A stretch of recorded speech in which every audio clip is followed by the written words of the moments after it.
Oh, hello and good afternoon to our new economy shortcut this afternoon, high summer afternoon, and we're very proud and very happy to have Mariana Mazzucato with us to discuss her new book in German, Die große consulting show, and we will talk about it in English. But the opportunity is, well, that this book has just recently been published in German language, and so we can present it to a bigger audience also in Germany.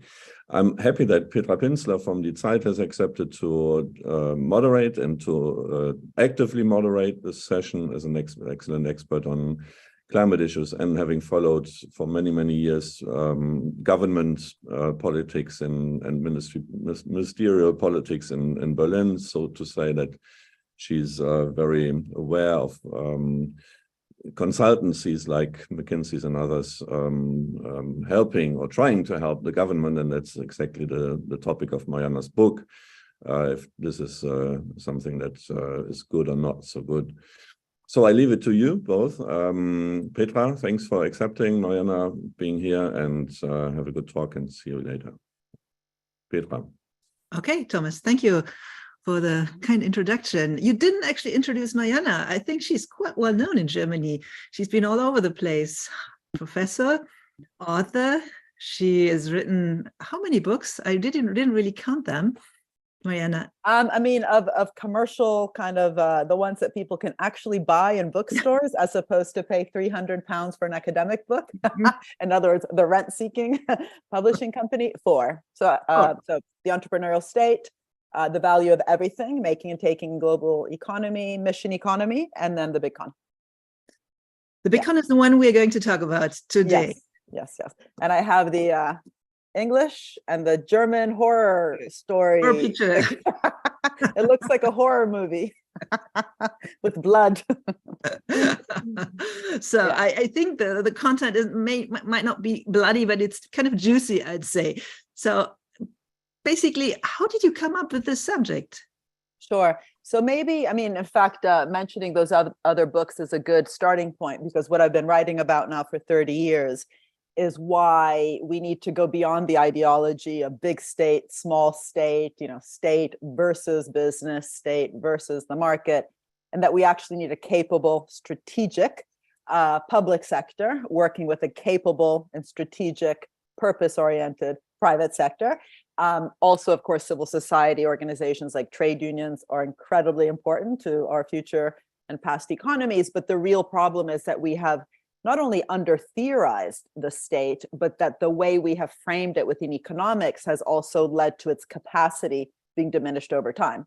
And so I've written about that in The Entrepreneurial State in terms of actually revealing the true story of how some of the biggest innovations in the history of capitalism were actually state finance, but we haven't learned what works, what doesn't, how to do it. In The Value of Everything, the kind of underlying theory of collective value creation that we need to underpin that. In Mission Economy, how we need to have outcomes-oriented policies as ambitious as what got us to the moon, but for climate, for the digital divide, for health. And The Big Con is basically a warning. It's an alarm bell, this new book, saying, actually, all that is impossible unless we actually have internal investments within state structures. And what we've seen over the last 50 years is an ideological diminishing, not of state budgets. Budgets come and go, money comes and goes, but the actual remit of what the state is for has become more and more boring. At best in economics, we talk about fixing market failures or de-risking the cool risk takers or enabling the real players to play the game. And this has led to, as I just mentioned, kind of a hollowing out in some ways of state capacity, which then other actors and income, the consultants, have been able to benefit from. And this, first of all, is a very important clarification. The book is not against consultants, but the big consulting industry. So the McKinseys, the PwCs, the Deloittes, the KPMGs that people know about. Why? Because this is an industry. It's not just some advisors here and there. Everyone needs advice. Everyone can use a bit of consulting, but an industry which has benefited through its business model on weak state capacity, fearful state fearful of what? Of taking risks, fearful of actually making choices and setting directions and actually then working with the private sector on something. This idea that you're just there to enable or de-risk or fix markets is definitely not a way to get kind of an ambitious collaboration. And what the book does then is both kind of document what's happened over the last 50 years, and I'm happy to go into it in a minute, but also to look at the why. So it's not just like a journalistic book. There was a great book written recently, actually, by two New York Times journalists called When McKinsey Comes to Town. And that's more like of a scoop, like these, really stark stories, including McKinsey's role in the opioid crisis in the US. There's all sorts of big stories also in our own book that kind of we use to reveal the characteristics of a problem. But what we do in the book, which hasn't been done yet, is to talk about the why and kind of look at how it has gone hand in hand with some big dysfunctionalities in modern day capitalism, and also the theory, the economic theory that has also kind of allowed it to take place, because we don't actually have an approach to understanding an ambitious public sector. I forgot to say, I wrote this with a wonderful PhD student, Rosie Collington, and that was really important for me. She's attending as well, as far as I understood. Rosie, are you there? I think she's actually in Brazil for a conference that many young people have gone to on the economy. But anyway, yeah. Let me use the opportunity as I interrupted you. So just add one question. The thing that I liked about the book is that it's not just juicy, it's very well written. It's rather a journalistic book to a certain extent, because you work with examples, you have not just an in-depth research. It's the way it's written is that we can understand through cases where the problem is. Later on, I would like to kind of ask you to go in one or two cases and to show us some examples, explain us in reality what happens somewhere. But let's stick with the overall basic idea of the book. As far as I understood you, it's a logical outcome of the other books that you wrote. In the other books, you kind of demonstrated that the economy between state on the one hand and the economy and the business sector on the other hand is just a wrong way of looking at the world. What you're now doing is that you explain us how a certain industry exploited the way and the fact that the state itself and many politicians regard the state as something, I wouldn't say useless, but unable to face to focus on the real issues. How did this come? I mean, why did the state, why did politics believe itself being so unable to deal with the real problems? Yeah, it's a great question. And actually, there's a chapter in Mission Economy, my previous book, where I tell the story of NASA, where there was a person inside NASA who warned about this problem. He was actually the head of procurement, Ernest Brackett. And, if you remember, the moon landing required 400,000 people. It required the public sector and the private sector to be incredibly ambitious. There was many businesses in different sectors, not just aerospace, nutrition, materials, electronics, software. And NASA needed to know how to work with them. It needed to know how to choose which companies to work with, how to work with them, how to write the contracts. So the whole notion of a challenge and mission-oriented contract with a clear goal, and then working on the how, keeping that open. So lots of innovation was inspired from that, but also writing contracts so they were fair and not unfair. So they had no excess profits in the contracts between NASA and the private sector. The guy in charge of all that said, if we continue to outsource our brains to consultants, and remember, McKinsey was actually set up in the 1920s and was already working with NASA in the 1960s, but it wasn't just about McKinsey. It was really about NASA outsourcing its own brain to others. He said, if we continue this, we will get captured by brochuremanship. So at the time, they didn't have fancy McKinsey PowerPoints. They had, nice shiny brochures that private companies, consultants would bring in. And he said, we won't even know who to work with. So the problem was not about NASA working with a consultant or working with the private sector. His point was, if we don't have our own brain, we won't know who to work with or how to work with them or how to write the terms of reference. And fast forward during COVID, the reason that the subtitle, at least in the English version, is how the consulting industry weakens our businesses, infantilizes our governments, and warps our economies. The word infantilizes came about in the book because of a conservative Tory lord in the UK government who saw just how much the UK government was spending on consultants for Brexit and for COVID. So we managed to hire Deloitte to do our test and trace system during COVID-19. They failed miserably, which is not a surprise. They had no expertise in this area. And we can come back to that point about expertise later. And he said, if we continue to do this, we will end up infantilizing Whitehall. And his actual quote was that if we don't allow the civil servants today to work on the crunchiest, most wicked challenges of our time, they will become infantilized. And so then, the question is why? Why would it be that a government during COVID-19, when millions of people are dying, decides to outsource something as important as a test and trace system to Deloitte? Again, the problem in this case is not even so much the outsourcing, it's to Deloitte, which has no experience in test and trace. So, this is really what's also shocking. It's not just why have they stopped investing in their own brains, but why is it that when they're working with others, because COVID, of course, required huge amounts of collective intelligence. None of the problems over time are just for government. They're all for public, private, third sector, and so on. Why was there so little thought put into who would be your best collaborator?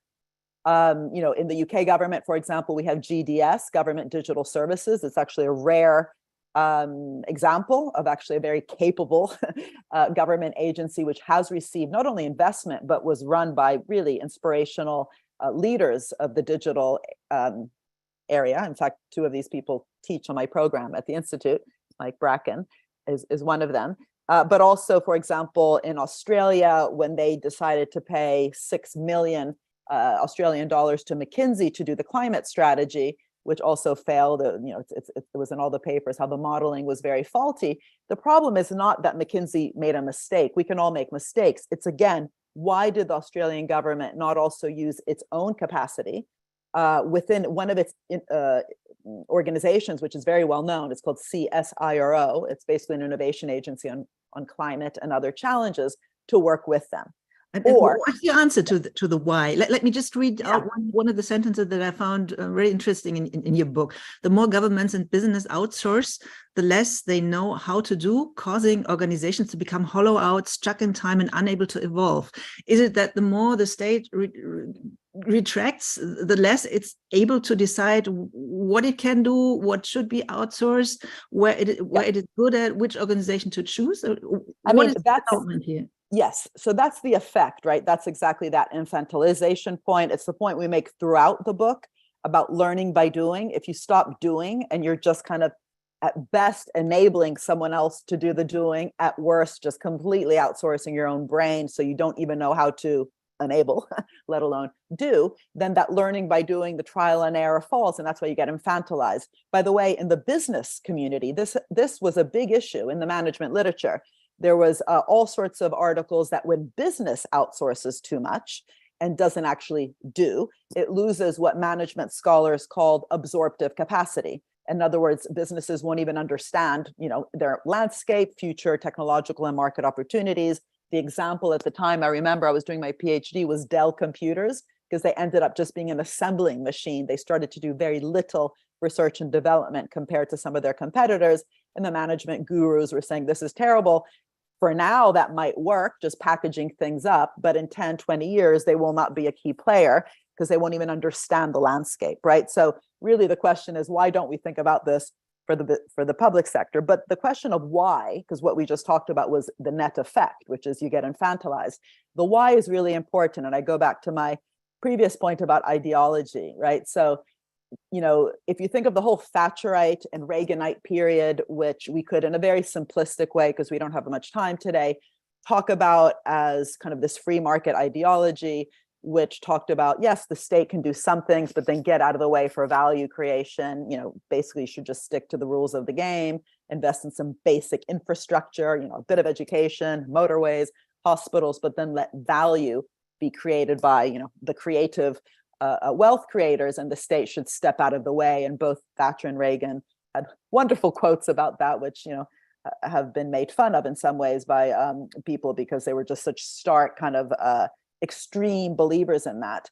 Well, then what happened though was that when progressive governments came into power. So in the UK, this would be New Labour with Tony Blair.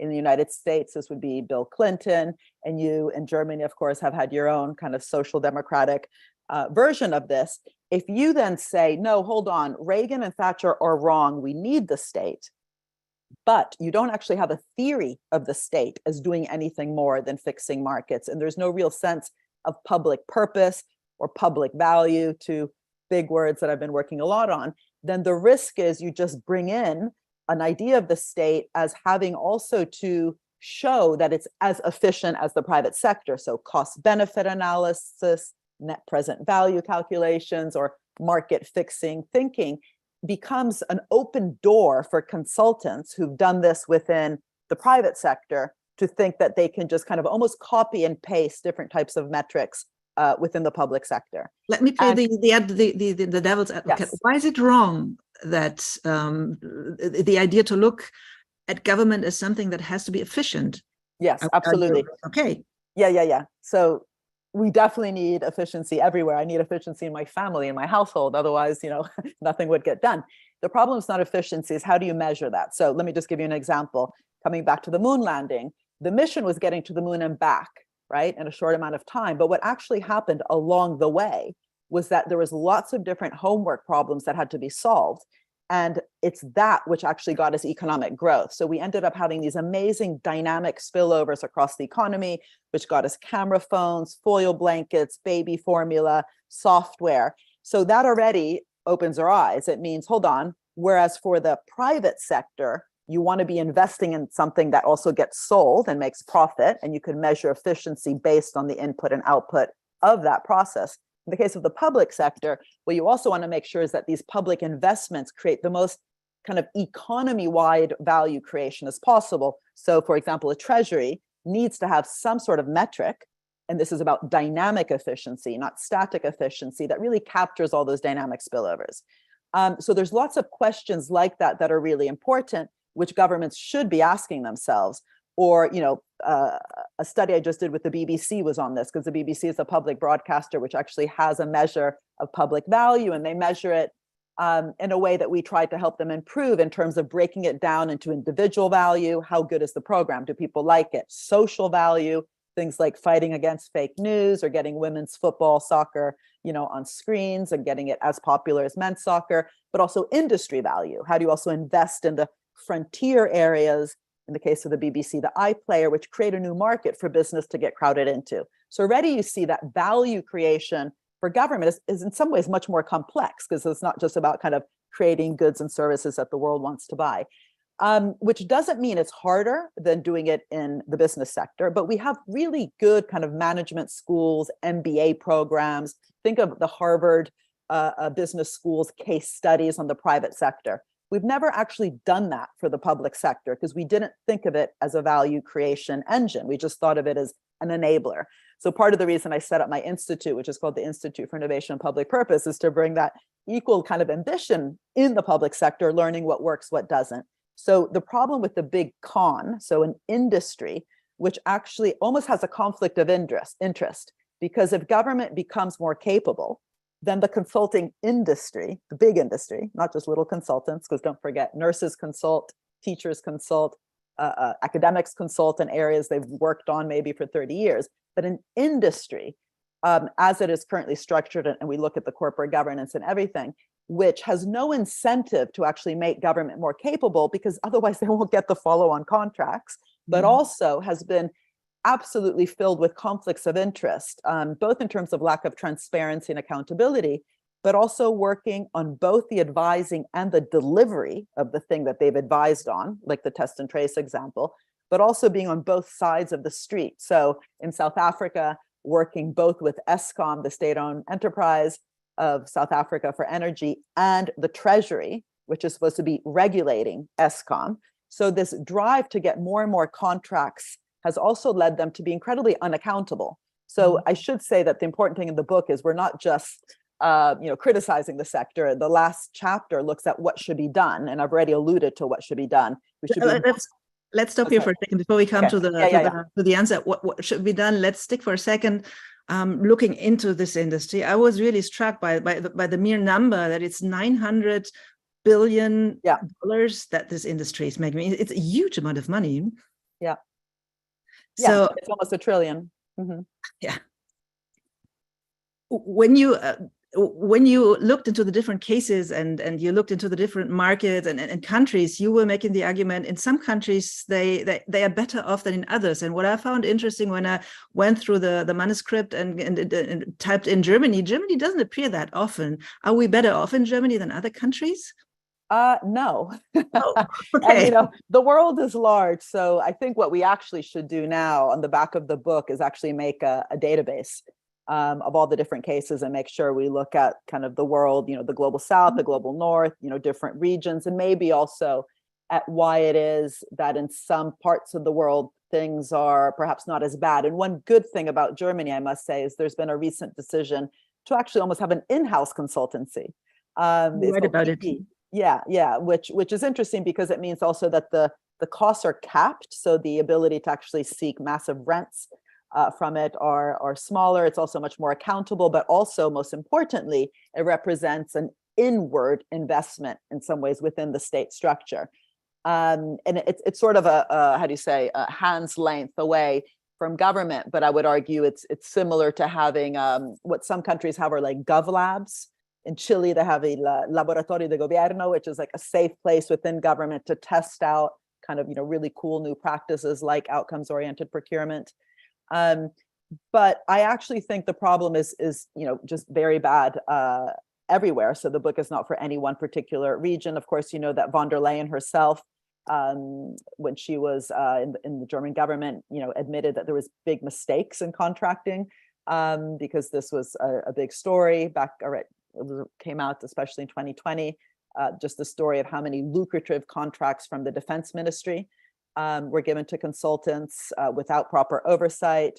There was all sorts of irregularities in the hiring of external consultants by the defense ministry, which also indicated that those consultants actually played a much more significant role than the ministry had publicly claimed. That was a front page story.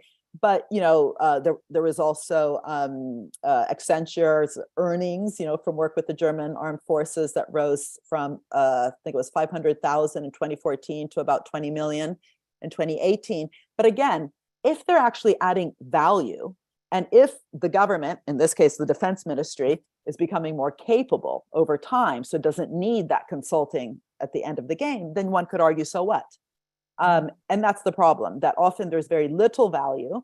It's often just rubber stamping that governments, and we blame governments, by the way, on this, right? That governments aren't almost owning up to the challenges that they face in terms of actually making those difficult decisions, having an open discussion with citizens, or much more transparent, and having certain decisions kind of rubber stamped, if you want, from McKinsey makes it go down the throats a bit easier. But the same thing happens in business. We look at how a lot of problems over the last 50 years in business practice, whether it was the massive downsizing trend, again, Germany, a bit different, but definitely in the UK and the US, or the shareholder value maximization idea, which has led to an excess amount of share buybacks, close to 6 trillion, 12 zeros in the last 10 years by lots of companies. A lot of those decisions, which should actually be really hotly debated in the boardroom, but also between government and business in countries like Germany, where you have, a bit more of a stakeholder capitalism setup, sometimes just by, again, rubber stamping those decisions, as Deloitte or McKinsey told us this was a great idea, has allowed companies to kind of hide behind a screen of, the experts told us this is an important thing. But both within business and in government, what we look is that diminishing of capacity, capability, which we need in a world of climate change, of health pandemics, of digital divide, or just even the sustainable development goals, which need public and private to work together. But if one side is not investing in its brain, it's not a surprise that we end up also with very faulty contracts. You just mentioned the key word, and before I mention it as well, I would just hint out to our listeners and people out there that if you want to ask a question, just type them in, and I will ask them. I will ask it. The one topic that I found really striking is that you, in the specific area of climate change, you argue that it's not just bad, but it's really bad. It's not just neutral what these organizations do. It's really hindering the efficiency of governments to tackle this problem. Could you explain us how you come to this idea and give us some example? Sure. And of course, it's not just climate. I mean, another, and I will discuss the climate thing in a second, but just to finish the German story, in Germany, another huge crisis is being consultified, which is the refugee crisis, right? Which is a huge topic as our boats, in the Mediterranean sink, children, women, all sorts of ages are dying in the Mediterranean. We should really have a capable, strategic, human-centered strategy. Germany paid McKinsey 29.3 million euros to work with the Federal Migration Office that began in 2015 and continues to this day. And a lot of legal experts have said that shift to limited protection, which has accompanied the introduction of this fast-track asylum center strategy, has also expedited denial for certain classes of migrants, and that's inseparable from the overall drive towards this administrative kind of static efficiency and control of the movement of migrants. Having said that, I must say Germany has been much better than many countries, including my own, Italy, the UK, and so on. So it's never about singling out one country. It's really about looking at the structural kind of attributes. And climate, of course, is such a complex problem, right? It requires technological change, organizational change, behavioral change, tax change. There's almost nothing that goes untouched. Every sector really needs to transform in order to tackle this crisis. And so what's interesting is that, of course, this is an area where, kind of even just long-term emissions reduction plans for countries really need to be thought through, but especially how it needs to be cross-sectoral. It can't just be about renewable energy. By the way, something Germany did that I thought was very good on that is that the loans that were provided to the steel sector in Germany were conditional from the KfW, your public bank, that steel lower its material content of production, which it did through repurpose, reuse, recycle technology. And McKinsey was not involved in that at all. That was actually a government decision to direct its public lending through a public bank in such a way that wasn't just handing out money, loans and so on without conditions, as we do in most parts of the world, but conditional on the sector innovating, investing to transform itself so that it was doing its share for sustainability. That's what we need. And so, that's what we need at the interface of public and private, and both public and private might have some consultants in, not a problem, but that interface between the public and private needs to be very ambitious. And what's interesting, though, is that because it's such a hot topic, because there's incumbents in the fossil fuel sector that don't want to go in that direction, because there's also fear amongst people with jobs that are in fossil fuel kind of, heavy jobs of what might happen to their jobs, their skills, their wages, that fear factor needs to be managed. And we need a just economic transition. We need discussions between trade unions, governments, and businesses all at the table.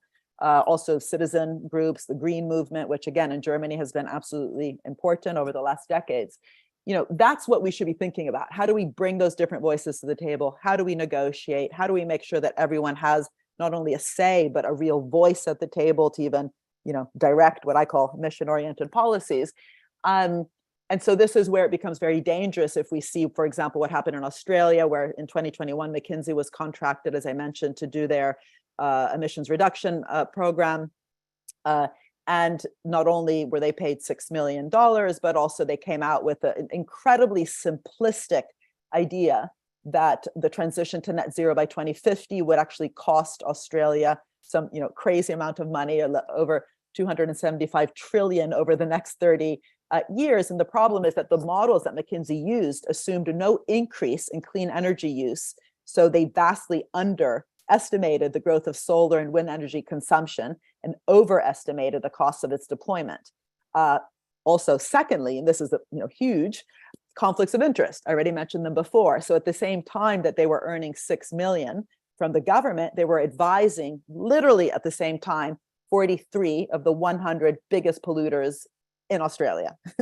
So, if we could be much more transparent about that, if we could make sure that governments were really investing in their capacity to also understand the modeling, to do the modeling, to interact with the consultants who are helping them with the modeling, then, you know, all of this would be less of a problem, but especially that conflict of interest, if we're sure that the same company, whether it's McKinsey or another consultant, it doesn't matter, is very clear of these conflicts of interest, or they're not allowed to get the contract with the government if they continue to, you know, advise and make lots of money by consulting with the 43 biggest polluters.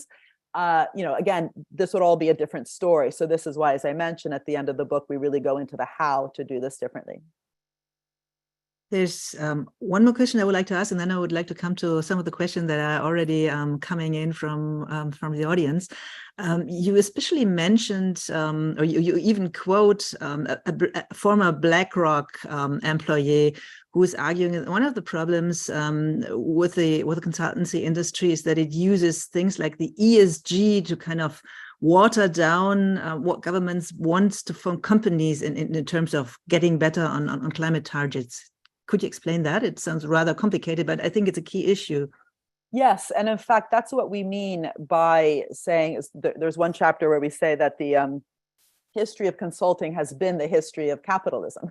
So the current trend is climate change, the current trend is SDGs and ESGs, but as we know, there's lots of greenwashing behind that. But the interesting issue is that it's not that McKinsey or PwC or Deloitte or, you know, Ernst & Young have created these trends. They didn't create the problem of downsizing or shareholder value maximization or, you know, some of the other trends we look at. They didn't create the ESGs, but these become opportunities for consulting.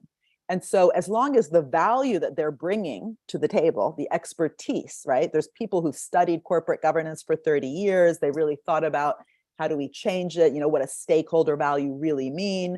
I can think of actually some great management theorists who've thought about this. They're not the ones at the table. At the table is, again, I hate to keep saying McKinsey, let's use another one, EY. EY Consulting's at the table talking about ESG. And the question of whether the way that they're advising these companies is really pushing the companies to go in a direction that is kind of radical, transformational for corporate governance, that is really changing the relationship between the governments and all the different value creators around them, including local, regional, and national governments. And the answer is sort of no, that it just becomes another kind of, you know, thing to create a PowerPoint, copy and paste the usual, you know, 4 square simplistic stories of how to build competence and value within companies. And there's just very little value. I mean, this is why, you know, part of what we're saying is, wouldn't it be great if governments were not just investing within their organizations, but also working alongside those on the outside, not necessarily in the big consulting industry, but, you know, if they have a cancer strategy, of course they should bring in the top oncologists in the world and pay them for a bit of their time to give some advice.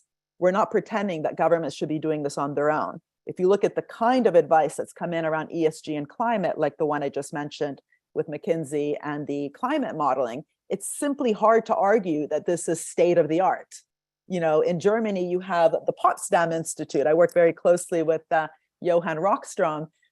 We co-chair a commission on water as a common good. I would have no problem if, you know, the German government was working very closely with the Potsdam Institute on the climate, because that is literally the hotbed of the most cutting edge thinking. And it's not about me. It's not like I should be choosing who governments work with, but that would be a sign that government even knows who is out there that can best be, they can be working with to get some interesting advice on the side. And that's the other point, that the advice on the side, on the sidelines, is different from advice at the center. Coming back to the infantilization point, the second subtitle, we've seen slowly the consulting industry confusing the advising and the delivery of the services and slowly going to the center. That's the learning by doing problem, doing what government should be doing. In democratically elected societies where you think you're voting for leaders to come up with great plans who then hire ministers and civil servants, or vote in, you know, ministers and civil servants, depending on the structure of a government, to then carry out the difficult tasks with others. You know, that's the problem. One of the question that's coming in is, could you please speak of the role of the consultants in the emergent European industrial policy initiatives? So there are all kinds of initiatives, CHIPS, Horizon, Digital Europe, EU taxonomy.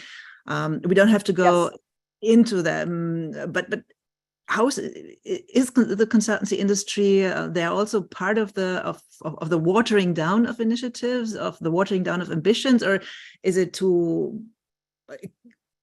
Do we have to specifically go into the different areas and look what they're doing, or could you generally speak about their roles in this part of the European policy? Yeah, I mean, it's interesting. We actually don't talk about that enough, but as the book came out, we get emails every single day from ex-consultants or people still in the consulting industry, but especially people working in large organizations, including the United Nations, the OECD, the European Commission, saying, my God, this is huge for us. We ourselves in these large, important multilateral institutions have also stopped investing within capacity. There's lots of different managers in these organizations, but the actual kind of analytic capacity, modeling capacity, digital governance capacity is not there. And then if you look at the same time at just how much money is going into consulting from these same organizations. I have friends, for example, who work a lot in the development area. In fact, a friend of mine was just talking to me about female genital mutilation, which is a huge problem globally. There's organizations that are fundraising to helping stop that. And then you look at how much of that money ends up going to consultants versus on the ground to those that are actually working with those incredibly difficult and dangerous problems. And so it's a leakage in the system. In my book, The Value of Everything, I look at rents and the difference between rents and profits, value creation, value extraction, what the physiocrats back in the 1700s called the sterile class. In other words, that they're rendering the reproductive system of the economy to reproduce itself sterile because the money is not getting reinvested back into production and organizational and technological change, something that Adam Smith even worried about. So that extraction of value out to all these intermediary institutions, as opposed to invested within, not just into the governments, but these organizations like the United Nations, is a huge problem. And others have, kind of documented that in these kind of single case stories. As I mentioned, we try to look at kind of the overall picture, but that's definitely something that future PhD students might look at, which is to really break it down in terms of what we've seen happen to multilateral organizations globally. Maybe that's also part of the crisis these same organizations are experiencing. They're not as strategic, intelligent as they could be, perhaps, but that's for others to say. Yeah, and somehow, to a certain extent, as far as I worked as a correspondent in Brussels, I feel them bound by bureaucracy, by rules that are overwhelming them so much that I rather give they rather let outsiders do the research and the work than doing it's themselves, because they're so they feel so unflexible. Yep.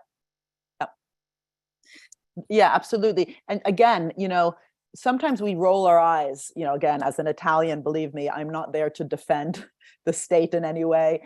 Bureaucracy is alive and well. We have lots of red tape, as we do in the UK. But the reason that NASA brought in some really big thinking about the bureaucracy was they realized their own bureaucracy was terrible. Like after the Apollo 1 fire, one of the astronauts who died in the famous Apollo 1 fire, Gus Grissom, he said, on the day of the death of the 3 astronauts who were burnt alive, he said, how the hell are we going to get to the moon if we can't even talk between 2 or 3 buildings? Because they couldn't hear what was being said in Mission Control Room. On the back of that, because NASA was purpose-oriented, was trying to do such a difficult task with the private sector and others, they brought in someone called George Mueller from Bell Labs, who helped them change the bureaucracy to be, all the different departments in NASA were all of a sudden much more kind of free to be a bit crazy, but delegated teams. But the main thing was that they were always in conversation one with another. In other words, the horizontal communication between these vertical departments was not only increased, but they invested in their understanding of what it meant for agility, flexibility, horizontal communication, the so-called all of government approach. So departments work together on a problem instead of everyone doing their own thing. They had to invest in that capacity because they wanted to get to the moon and back in a short amount of time. So then the question is, could it also be that one of the reasons we've had the problem we're talking about is as governments have reduced their ambitions, where at best they're facilitating, enabling, de-risking, fixing markets, that urgency to do really difficult things with others, never alone, has been reduced so they don't have to reinvent their bureaucracy. You can just kind of stick with your bureaucracy and let people complain, and then you tinker here and there with a bit of regulations. But the need to create an agile, flexible, horizontal, capable, creative bureaucracy that works with others. And, you know, I see one of the questions in the chat was to say something more about PD, which is kind of an in-house consulting in the government. In-house really just meaning that it's 100% publicly owned in Germany. It offers kind of Germany-wide consulting and management services across all different parts of government. The clients are national, federated, state, or municipal authorities and other public bodies. I'm even just reading here from their website. But the most interesting thing is that the organizations that also work with PD from all these different parts of government end up owning a share of this consultant company. So it's almost like a cooperative, and it's much more transparent on the fees. And because it's all publicly kind of available, the knowledge of who they're working with, you also tend to avoid these conflicts of interest, you know, working with ESCOM and the Treasury that's regulating ESCOM in South Africa. Or the recent case that just came out in the news 2 weeks ago was in Australia, where PwC was working with the government on how to price medical devices from kind of a national, you know, capping of prices, with the medical device companies on how to game that pricing system. It's just so clearly, you know, problematic that it's amazing it's even allowed. One of the other questions that are coming in is, how can we encourage governments to scale down the patronage of the Big Four? Are there governments, and it probably fits quite well to your last response, are there governments that abstain from using the Big Four and rather others are not using them at all? There's definitely, I mean, this is such a big problem globally that it's become a national conversation in almost every country I know. Actually, that's not true. In some countries, it's becoming a national conversation. For example, in Canada, you know, Trudeau had actually committed, because of so many different scandals, but also huge expenses to the taxpayer, to cut it down, but it hasn't been cut down. If you look at the news, there's just some recent evidence that if anything, it's just increasing. Similarly in Australia, similarly here in the UK, even though Lord Agnew, conservative Tory Lord, called it out, it's only been increasing since then, since 2020 when he said this. So I think the fact it's a national and international conversation, again, I've been speaking a lot to developing countries. I was just in South Africa, where the book launch just created a huge discussion, very heated discussion, because of how bad it's gotten in South Africa. I think this is the moment to step back and say, how do we turn this, almost workshop it? Why don't we really understand what's happening inside those government agencies, why they're making these decisions? Because, you know, civil servants aren't stupid. Why is this happening? Why does it continue to happen? Where are the pressures? And what can be done concretely to combat it? And I do think the main thing that has to be done is to invest within the public service to, you know, from all the really difficult things, including the digital governance of the challenges, the infodemic side of COVID was one of the most important sides. How did we process the information? Again, that test and trace side of things. Maybe this is just the dirty truth that lies behind the problem, that if the government wanted to change this, at first it has to accept that it maybe needs more public sector employees. They need to be better qualified, and it has to tackle the whole, as you already mentioned, the whole system government works. And this apparently seems you have to reform bureaucracy, and this apparently seems so difficult that it's just much more easy to hand out a contract to the McKinseys. Yeah. We also need our young and brightest students to go into the civil service and stop. One of the questions was, well, how can we crush this image that the good, interesting jobs are out there inside the Big Four and not inside the government? I mean, we have to change this perception as well. Yeah, and again, many of the people we spoke to for the interviews behind the book, but also after the book was published, in terms of people coming to us, was by young people who said that they actually went into the consulting industry, not only because it's better paid, you know, than the civil service, but also because they really thought this was the hotbed of the most interesting thinking around the things they care about, like climate, precisely because of all the, you know, surfing on top of these climate and ESG topics from this sector. And then they were disillusioned on what they actually found inside. And so there is a bit of that disillusionment sense, but what we really should be asking is, how do we construct jobs in the civil service to be as, attractive, definitely well paid. That's a problem in some countries, not all. In Singapore, they pay their civil servants sometimes $1 million, to direct these agencies, but that's unrealistic for most countries. What attracts top people into government is also the remit of government. I often give the example of when Steve Chu, the Nobel Prize winning physicist, agreed to be the head of the Department of Energy for Obama. And that wasn't because Obama said, oh, come in and de-risk Elon Musk. It was, come in and help us steer an 800 billion stimulus program to be green, because that's what happened in Europe. We did austerity, very foolish, after the financial crisis. In the United States, they had a proper fiscal stimulus program that was green directed, at least initially. So Steve Chu came in, he thought it was an honor. He set up ARPA-E, which is like DARPA, very famous government agency that got us the internet. He did it for energy, ARPA-E, brought in Arun Majumdar, who's a top scientist, to run ARPA-E.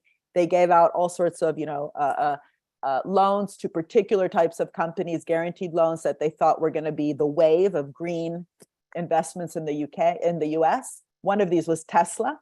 Tesla went very well. And of course, Elon Musk got all the credit. Another one was Solyndra. It went bad and everyone blamed government. So this is the other thing. The narrative of what government is for shouldn't just be about mission-oriented stuff, as I write about, but also the structure of the tools should be ambitious. So in that case, the portfolio should have been exactly the opposite of what the government did, because what the US government did was to say to Tesla, if you don't pay back the loan, we want 3 million shares in your company, which makes no sense. Why would you want 3 million shares in a shitty company that doesn't pay back the loan? The company did pay back the loan. The price per share went from 9 to 90. That difference multiplied by 3 million would have more than paid back the Solyndra loss. Solyndra was a solar company that went bankrupt, and the next round of investment. So that means we need things like public venture capital kinds of thinking. By the way, that's what Israel did with Yozma. It's why they have the Startup Nation. But it means that the tools, the loan programs, the grants, the procurement contracts need to be challenge outcomes oriented. I can tell you it's much more interesting to work in government if that's what you think you're doing, than come in because you might be able to de-risk Elon Musk, or come in and do a carbon tax. As important as carbon taxes are, it's still on the side. It's not at the center of value creation. It's a fascinating conversation that we are having. Thomas, you're probably listening. Is there something that I did not ask? Is there something that comes up to your mind listening to us? I was just wondering, because we have a lot of questions in the chat. I was just some of them I can't see, so probably you can raise them. Yeah, I was just don't know. You talked about it a little bit, but it was the question about the relevance of the problem. Depending on regions and geographies. So there was someone apparently from Japan and others from asking more generally, is this a very particular problem for the Western countries or going beyond? I mean, you partly answered the question, but maybe you will want to say some words on it. I don't know much about China, for example. That'd be interesting to ask Isabella Weber, of course, who's written a whole book on China and where it's getting its economic advice from in terms of economic theory. It's a great book, by the way. She got her PhD at actually her master's at the New School for Social Research. I think her PhD was from Cambridge. Anyway, so I don't know much about the Chinese situation, but definitely, in Africa, it's a huge problem. In Latin America, it's a massive problem. In Europe, in the US. So in terms of the Western world, where we also have democracies which have not invested within the democratic process, because of course the most important thing there is making sure that you are voting for those who will ultimately govern, as opposed to then outsource the governing to someone else because you're not voting for that someone else. That's really the problem we highlight the most. We don't look at Russia, even though there's been a lot of consulting, especially as the Soviet Union got marketized. We have lots of consulting, of course, there as well, precisely in how to transform Russia into a market, system. And one could actually look at that advice, how it was received, and the very problematic copy and pasting as linked to where we are today with that part of the world. We mention it a bit in the book, but we don't do kind of a proper case study on it. But I think there's also a question I saw, where was it? The one about Chile, because we do look at, we actually have that example of Salvador Allende's Chile at the beginning of the book. And the question says that is there a contradiction? Not just a contradiction to just have started in that with this example instead of highly capitalist. But actually we begin also, I mean, like one of the biggest examples that we begin with is the NHS in the UK, where when the NHS was actually set up, it received advice from others. I mean, because again, remember that the main point that we're trying to make is not that we shouldn't have consultants or consulting, that we shouldn't have advisors, that somehow government should do everything on its own. We look at functional versus dysfunctional consulting. So again, the emergence of a sector, an industry whose underlying business model is full of these conflicts of interest, but also has no incentive to actually make that system more capable, because then you don't get the follow-on contract. Or when often the presence, we say in every room, is of consultants who often just are working for free, right? They look like they're just, I mean, I experienced this when I was helping the Italian government in COVID. I was working for free, like many academics were. And I asked, why are there all these consultants in the room? It was literally 17 of us in a commission for COVID-19. It was Giuseppe Conte's commission. He was prime minister at the time. We had Vittorio Colau, who set up the Colau Commission and asked me and some others to join. And there were 17 of us and 13 people from McKinsey. And I said, sorry, what's happened here? Who are they? And the answer was, oh, Mariana, come on, you know how inefficient the Italian civil service is. They're just taking minutes. They're just going to make the whole system more efficient. So one is like, okay, I mean, civil servants can take minutes. Is that really a problem? But fine, take the minutes. All the PowerPoints that we ended up getting were, you know, nice and sexy, made by these 30-year-olds. But you can imagine that once Italy got its share of the, EU Next Gen, 2 trillion program, the equivalent of the US's, big stimulus package, McKinsey has in fact been at the table at almost every single contract. Draghi famously, when he came in later as the prime minister, outsourced almost the whole Italian recovery program from the Treasury to McKinsey. And so being in the room for free, what we call lowballing, to get the information, to look like you're there to just kind of help make the system more efficient, is part of that problem, which is fine to be in the room, but then it should be very transparent. What kind of information is being shared? What kind of information do you have? Does that help you get those follow-on contracts, which of course are in the millions? You're no longer working for free to help the poor civil service take minutes, right? That whole kind of edifice really needs to be made, again, much more transparent. And of course, we should be investing in the ability of civil servants, not only to take minutes and do PowerPoints, but to really, again, work with these incredibly difficult problems. And if we don't have those investments into things like, the digital governance of our civil service, of course, it's going to be impossible to manage 21st century problems. One of the questions going directly to this point, that this happens also at UN, the COPs, at all kinds of international organizations, that you first get a pro bono advice from the big consultancy industry firms, and then afterwards they got the big contracts. So is there any way to safeguard that besides being transparent? Yes, well, that's actually interesting, because the Munich Security Conference also was famously run. Was it Boston Consulting Group that got the contract for that too, right? So these are really big global conferences that are meant to be bringing the leaders to the table, thinking about, big problems, whether it's war or the sustainable development goals. And the fact that they are being not only sponsored often by the consultants, but consulted by the consultants, means that the way the conversation is also being played out, the way it has to remain safe, not making too much discomfort in the room. By the way, a funny thing that happened after the book came out is I was called by Aspen Ideas, where I was supposed to present the book this June, and they said, would you mind maybe presenting your previous book instead? I said, why? No, you're kidding. No, I mean, it was quite shocking. And I was like, why? And they said, well, Deloitte, our main sponsor, finds it a bit uncomfortable, a bit awkward. I was like, one of the question actually is, has there been any reaction by the big four? So this is the answer to it. This is the only one that was open. And, luckily it's in an email. So But, again, this is not meant to put anyone in a difficult position on my part. I actually think that the industry would be incredibly smart to interact with this issue because everyone's talking about it. We just simply try to produce a much more kind of academic analysis of it. But the actual, all the cases that we bring up, we didn't do the scoop. We didn't go out there and discover them. These are all documented in global newspapers, including the Financial Times last week. So a confident consulting company that wants to show that it produces value would also admit, hey, we've made some mistakes.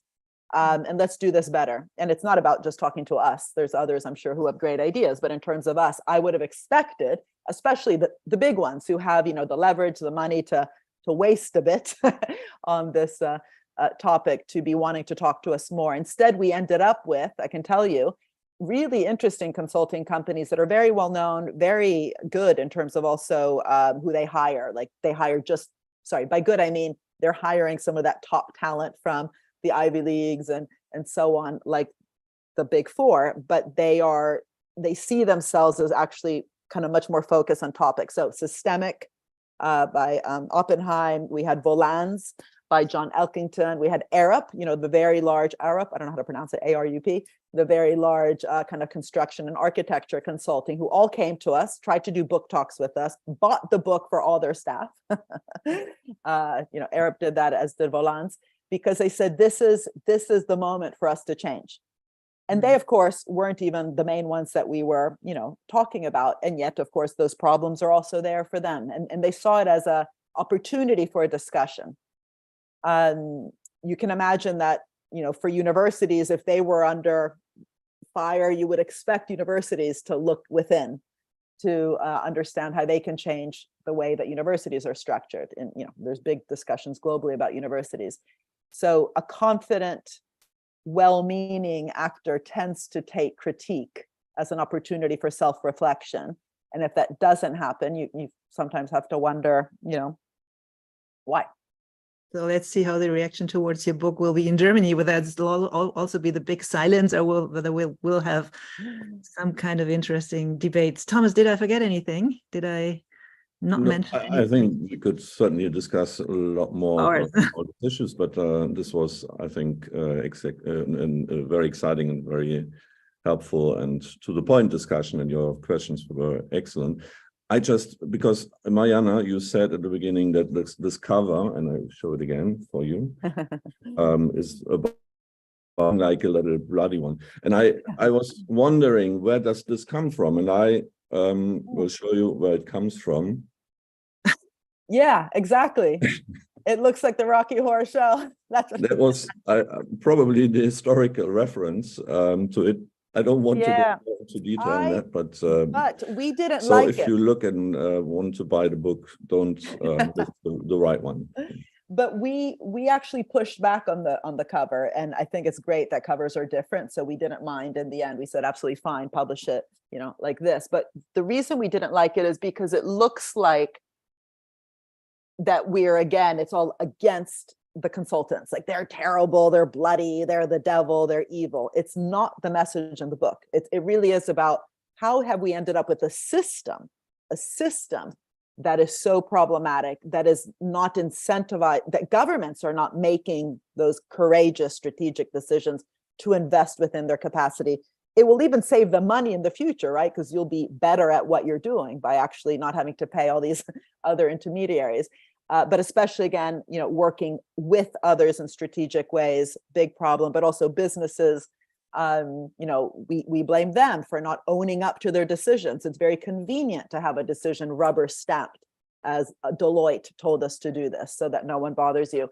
So we put just as much, I don't want to say blame, but attention on all the different actors in the system and why they must change.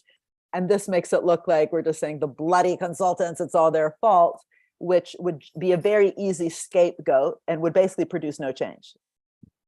But just to defend the subtitle says that it's the Beratungsbranche is like the consultancy industry. So it's in the way correct as you. Yeah, but it's the ecosystem. So we really look at the whole ecosystem, right? Like what needs to change in government, what needs to change in business, what needs to change in the contracts between the consultants and these actors.